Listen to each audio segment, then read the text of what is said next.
देवशयनी एकादशी 2025 क्यों 4 महीने सोते हैं भगवान विष्णु? जाने पौराणिक कथा और महत्व। नमस्कार दोस्तों, ज्ञान की किरण में आप सभी का स्वागत है।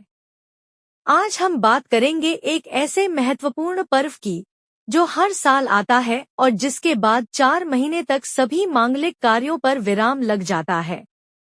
जी हाँ, हम बात कर रहे हैं देवशयनी एकादशी की।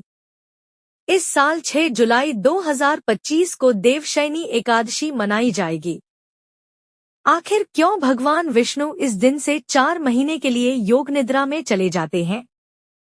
क्या है इसके पीछे की पौराणिक कथा और इसका महत्व?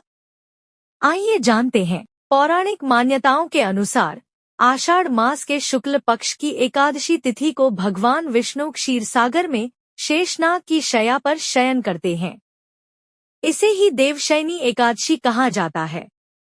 इस दिन से चातुर्मास का आरंभ होता है, जो कार्तिक मास की देवोठनी एकादशी तक चलता है। इस कथा का संबंध प्राचीन काल के सूर्यवंशी राजा मांधाता से है। राजा मांधाता एक प्रतापी, धर्मात्मा और अपनी प्रजा का पुत्रवत पालन करने वाले राजा थे। उनकी प्रजा सुख समृद्धि से परिपूर्ण थी, लेकिन एक बार उनके राज्य में भयंकर अकाल पड़ा। लगातार 3 वर्षों तक वर्षा नहीं हुई। नदियां, तालाब और कुएं सूख गए, खेत बंजर हो गए और अन्न की भारी कमी हो गई। प्रजा भूख और प्यास से त्राहि-त्राहि करने लगी। अपनी प्रजा की यह दुर्दशा देखकर राजा मांधाता बहुत दुखी हुए। उन्होंने अपनी प्रजा को बचाने के लिए कई उपाय किए, लेकिन कोई लाभ नहीं हुआ।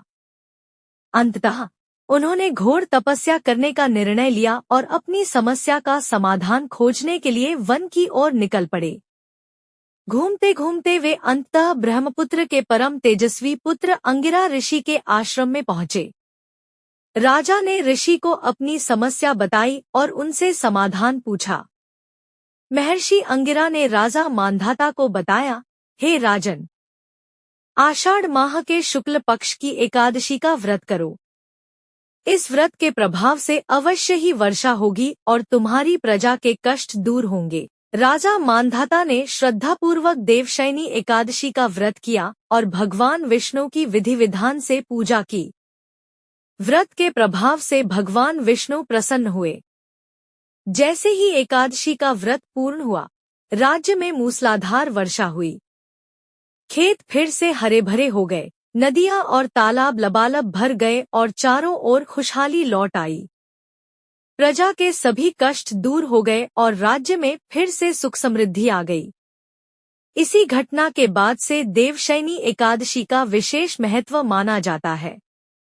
मान्यता है कि इस दिन भगवान विष्णु योग निद्रा में चले जाते हैं और सृष्टि का संचालन भगवान शिव और ब्रह्मा जी संभालते हैं। इसीलिए चातुर्मास के दौरान विवाह, गृह प्रवेश जैसे मांगलिक कार्य वर्जित माने जाते हैं, लेकिन पूजा पाठ, दान और तपस्या के लिए यह समय अत्यंत शुभ होता है। देवशयनी एकादशी का व्रत करने और भगवान विष्णु की पूजा करने से सभी पापों से मुक्ति मिलती है, सारी परेशानियां खत्म हो जाती हैं और मनोकामनाएं पूर्ण होती हैं। यह व्रत व्यक्ति को मोक्ष की ओर ले जाता है। तो दोस्तों, इस साल 6 जुलाई 2025 को आ रही देवशयनी एकादशी पर आप भी भगवान विष्णु का स्मरण करें, व्रत रखें और उनकी कृपा प्राप्त करें। आशा है आपको यह जानकारी अच्छी लगी होगी। वीडियो को लाइक और शेयर करना न भूलें और हमारे चैनल ज्ञान की किरण को सब्सक्राइब करें, ताकि ऐसी और भी ज्ञानवर्धक कथाएं आप तक पहुंचती रहें। धन्यवाद। जय श्री हरि।